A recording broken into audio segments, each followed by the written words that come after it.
Hello, all you freedom-loving people. Whether it's prosecutors resigning or massive layoffs, the bloat is being trimmed, and DOGE revealed $100 billion a year lost to improper Medicaid payments and fraud. Okay, let's get into it. The acting U.S. Attorney for the Southern District of New York and Manhattan, Daniel Sassoon, abruptly resigned on Thursday. The reason may be related to the DOJ's dismissal of corruption charges against New York City Mayor Eric Adams. Daniel Sassoon was elevated to the position of the interim U.S. Attorney for the Southern District of New York on January 21st, the day after President Trump took office. 3 days ago, though, the Federal Department of Justice directed the New York Attorney General to drop corruption charges, including accepting illegal campaign contributions against Mayor Adams, but without prejudice, which means that it can be refiled later. But the acting Deputy Attorney General Emil Bove said that the prosecution has unduly restricted Mayor Adams' ability to devote full attention and resources to the illegal immigration and violent crime that escalated under the policies of the prior administration. The Southern District Attorney was ordered to refrain from further investigations until after the November mayoral election.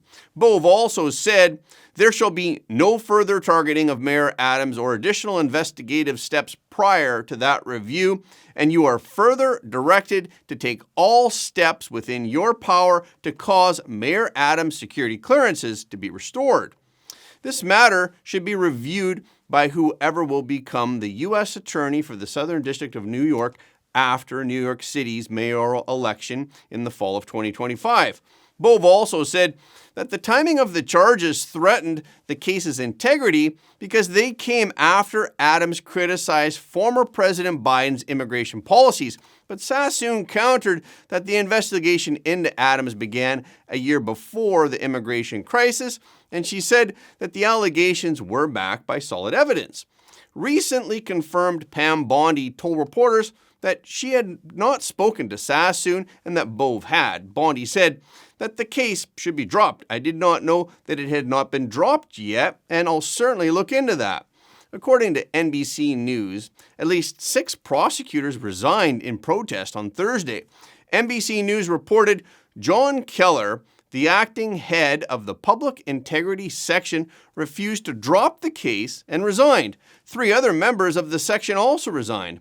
President Trump had previously spoken in support of the suggestion that the case against Adams was politically motivated, but he said that he didn't know anything about the case being dropped. About a development in your hometown today. The U.S. Attorney has resigned over the DOJ's request to drop the case into Eric Adams. Did you personally request the Justice Department to drop that case? No, I didn't. I know nothing about it. I did not.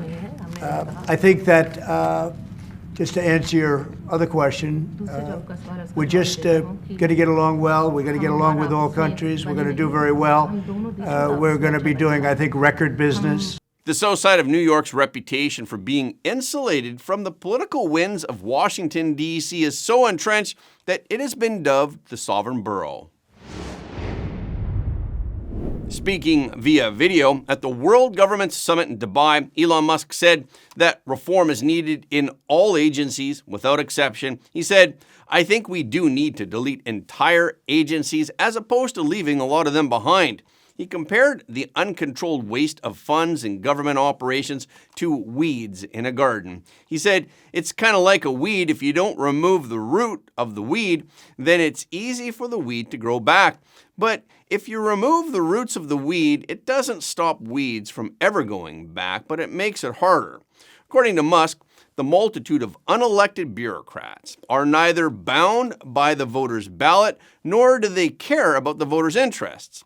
He said, "We really have here rule of bureaucracy as opposed to rule of the people democracy." And the Trump administration wants to restore people's democratic rule, which means reducing the size of the federal government with the basic goal of reducing regulation and tracking the funds with a decentralized blockchain or digital ledger such as Stellar.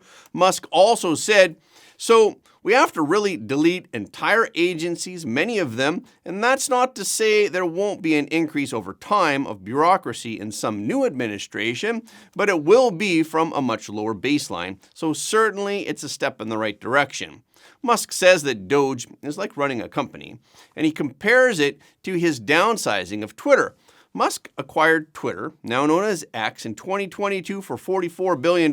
He reduced the company's workforce by 80%, while at the same time enhancing the platform's features and capabilities.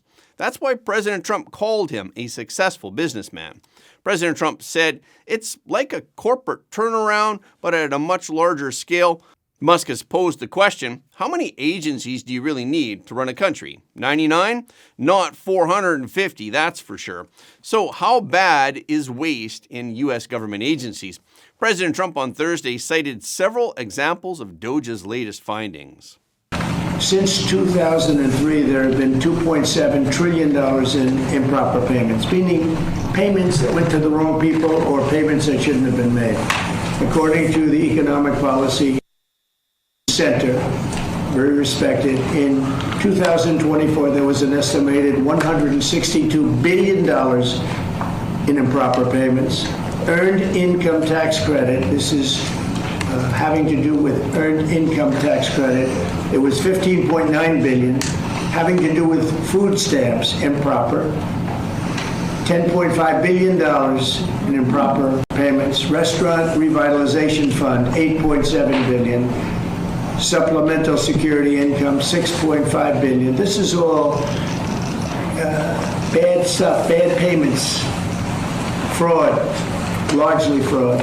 Unemployment insurance, $5.6 billion. According to House Ways and Means in 2024, Social Security, Disability Insurance, and Survivors Insurance Programs sent an estimated $8.3 billion in improper payments, including $6.5 billion in overpayments where they overpaid. Musk has already taken an axe to U.S. aid by essentially furloughing the majority of its staff and freezing its funding. Musk said, a lot of attention has been on U.S. aid, for example. There's like the National Endowment for Democracy. But I'm like, okay, well, how much democracy have they achieved lately? Not much. The subcommittee on DOGE held its inaugural hearing. It was titled The War on Waste, Stamping Out the Scourge of Improper Payments and Fraud. Its purpose is to investigate the hundreds of billions of taxpayers' dollars wasted annually on improper payments and fraud. In her opening remarks, Representative Marjorie Taylor Greene, the chairman of the committee, said that the committee must candidly explore exactly how this massive debt came to be. It came from Congress, and it came from successive elected presidential administrations. Americans are shocked to learn that $2.7 trillion of their hard-earned tax dollars have been stolen or wasted in improper payments since 2003. You see, in the private sector, companies can't continue to run if they keep employees that allow waste and abuse with their resources. But that has continued for decades here in the federal government. Even Democrats admit that improper payments are as high as $280 billion a year, while experts believe the true figure is closer to $1 trillion. One of the experts who testified at the hearing was Haywood Woody Talcove of LexisNexis Risk Solutions, which is a company that specializes in data analytics and identity verification solutions. Talcove is the CEO of the company's government business unit. The most shocking statistic provided by Talcove was that fraud rates for private businesses are typically less than 3%, while fraud rates for government programs are surprisingly high at 20%. Mr. Talcove, do private sector companies have a lower rate of improper payments than the federal government? Yes, the fraud rate that the criminals are taking advantage of in the public sector is around 20%. In the private sector, it's around 3%, and it's really because the tools that are used in the private sector aren't used in the public sector. Front-end identity verification, self-certification, and then finally making sure that individuals are who they say they are. If we start using these tools, you will see the fraud rate go down dramatically, because for the most part, this fraud isn't taking place by real individuals. It's individuals whose identities have been stolen on the dark web. They use that information pretending to be somebody else, and because of the antiquated systems, processes, and technologies in place in government programs, they're able to steal at scale. Government agencies are targeted by criminal organizations because they know that private businesses are tightly regulated. Mr. Talcove, we would say that private companies that pretty much have to exist on a 20% profit rate, they're not allowed. They can't continue to be successful if they were to allow their customers' data to be stolen like that and used by criminals. However, the federal government, who can continue printing checks and continue in operation, never fixes its problems because it can't be forced to go out of business. Would you agree with that? Yes or no? Yes. One of the things I noticed during COVID was the criminals learned that government was the mark because it never runs out of money. And they focus on it at scale, and then the likelihood of getting caught is virtually zero. One of the witnesses, Stuart Whitson, of the Government Accountability Foundation, testified that the DOGE investigation revealed a series of serious financial waste. He then turned the conversation to the issue of waste and fraud in Medicaid, which was the focus of the subcommittee hearing, and he testified that more than 80% of Medicaid improper payments are due to eligibility errors, and that Congress must address this problem. He noted that 1 out of every $5 spent on Medicaid is improperly paid, and that Medicaid fraud and mismanagement is projected to cost U.S. taxpayers $1 trillion over the next 10 years. You say that repealing Biden's Medicaid streamlining rule would save $164 billion over 10 years because the rule restricts eligibility verification that states can perform. Can you explain why this rule is so costly? Yeah, so the rule does a number of things, but for instance, it prohibits states from verifying eligibility more than once a year. So for non-disabled folks to just go in and look and say, hey, are you still eligible for the program? It says you are forbidden from doing that any more often than once a year. And so obviously people's lives change, and so they may become ineligible, and so it's designed to keep them on the program. Another thing, it prohibits in-person or phone interviews to verify their identity. So people apply for it, and then the person on the other end says, well, I just want to call and make sure this is a real person, not someone in another country or whatever. The rule prohibits that. And so there's a number of other provisions. It also opens a lengthy reconsideration periods, and this is where illegal immigrants are able to obtain the benefits. And so basically it says once you get these benefits, you can't interfere with it for a 90-day period or longer. And so there's a number of horrible things. So we can't verify if someone is illegal or legal receiving benefits. Just to correct that, yes or no? You have to wait a state has to wait at least 90 days. And actually what we're seeing is it's led some states to wait as long as 13 years. And so on the part, unbelievable. Whitson said that Congress needs to make sure that partisan bureaucrats don't stand in the way of reform supporting DOGE. To that end, Congress must legislate to clarify the president's authority to fire federal agency employees for inaction or insubordination as needed. Without competent employees to faithfully carry out the president's agenda, the DOGE program will fail.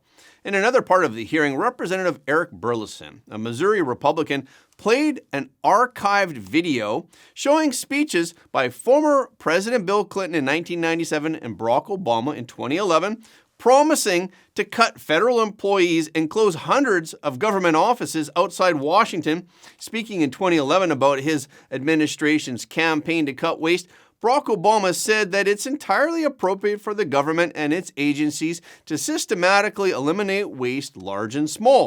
Burleson said that his purpose in showing the video was to remind my Democratic friends that there was a time that the majority of the American people were on your side. Thousands of workers at multiple government agencies have been fired so far this week. Most of these employees were newly hired. who started within the last 2 years and were still on probation. The Office of Personnel Management, the U.S. government's human resources management agency, notified all probationary employees of their termination of employment via a group video conference on Thursday, and they asked them to leave its headquarters in Washington, D.C. by 3 p.m. Over the past 2 years, about 280,000 new employees have been hired by various government agencies, most of whom were on probation and were relatively easy to dismiss. At least 45 probationary employees at the Small Business Administration have received termination letters. At least 160 newly hired employees at the Department of Education were terminated, and about 100 probationary employees at the General Services Administration received termination notices on Wednesday.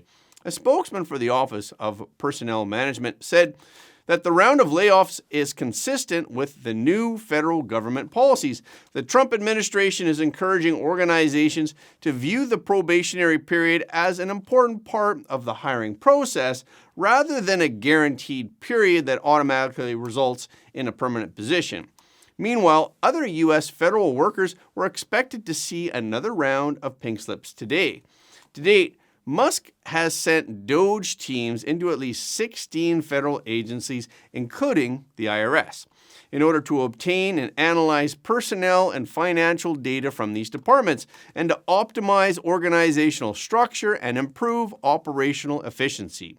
The Trump administration has asked U.S. embassies around the world to assess their staffing levels in preparation for cuts and reorganization under a reform plan to optimize the U.S. foreign affairs management structure. President Trump also signed 2 key executive orders today. One will give parents the freedom to choose which vaccines are given to their children rather than schools making that choice. The order prohibits all federal funding to any school that implements COVID-19 vaccine mandates. This is aligned with President Trump's campaign and what he said at a rally in Virginia, that he would not give 1 penny to any school that has a vaccine mandate or a mask mandate. The next executive order established the National Energy Dominance Council, which is chaired by the Secretary of the Interior, Doug Burgum, and the Vice Chair is Chris Wright. This will reduce costs with respect to energy and establish American energy independence and unleash energy dominance. President Trump said, "We have more energy than any other country, and now we are unleashing it." And then Burgum said President Trump wisely understood that under the Biden administration, there was a war against American energy, and today that war is officially ended. Today, Vice President J.D. Vance and Ukrainian President Zelensky met together. They are both attending the 61st Munich Security Conference. The conference is a 3-day annual gathering of political leaders, military officers, and diplomats in Germany. We had a number of fruitful conversations, a number of things for us to follow up and work on. And fundamentally, the goal is, as President Trump outlined it, we want the war to come to a close. We want the killing to stop, but we want to achieve a durable, lasting peace, not the kind of peace that's going to have Eastern Europe in conflict just a couple years down the road. So we had a number of good conversations about how we might accomplish that together. And certainly we'll have many more in the days, weeks, and months to come. If Ukraine is not ready to come to the table with Putin, if Ukraine is not ready to speak with Putin at the table, how do you move forward? Will you still negotiate? Well, look, I think the way that this conversation moves us forward is, first of all, you have great members of the Ukrainian delegation. You have our incredible Secretary of State, Marco Rubio, here. We have General Kellogg. It's important for us to get together and start to have the conversations that are going to be necessary to bring this thing to a close. That's all I'm going to say for now, because I want to preserve the optionality here from the negotiators and our respective teams to bring this thing to a responsible close. The meeting came after J.D. Vance gave a speech at the conference. He started his speech by calling out EU leaders for abandoning the very Western values that they exported to the rest of the world. The threat that I worry the most about vis-a-vis Europe is not Russia, it's not China, it's not any other external actor. And what I worry about is the threat from within, the retreat of Europe from some of its most fundamental values, values shared with the United States of America. In Britain and across Europe, free speech, I fear, is in retreat. He also addressed what he called the most urgent issue that Europe faces: mass migration. like who gets to be a part of our shared society. And of all the pressing challenges that the nations represented here face, I believe there is nothing more urgent than mass migration. Today, almost 1 in 5 people living in this country moved here from abroad. That is, of course, an all-time high. It's a similar number, by the way, in the United States, also an all-time high. The number of immigrants who entered the EU from non-EU countries doubled between 2021 and 2022 alone, and of course, it's gotten much higher since. And we know the situation, it didn't materialize in a vacuum. It's the result of a series of conscious decisions made by politicians all over the continent and others across the world over the span of a decade. We saw the horrors wrought by these decisions yesterday in this very city. And of course, I can't bring it up again without thinking about the terrible victims who had a beautiful winter day in Munich ruined.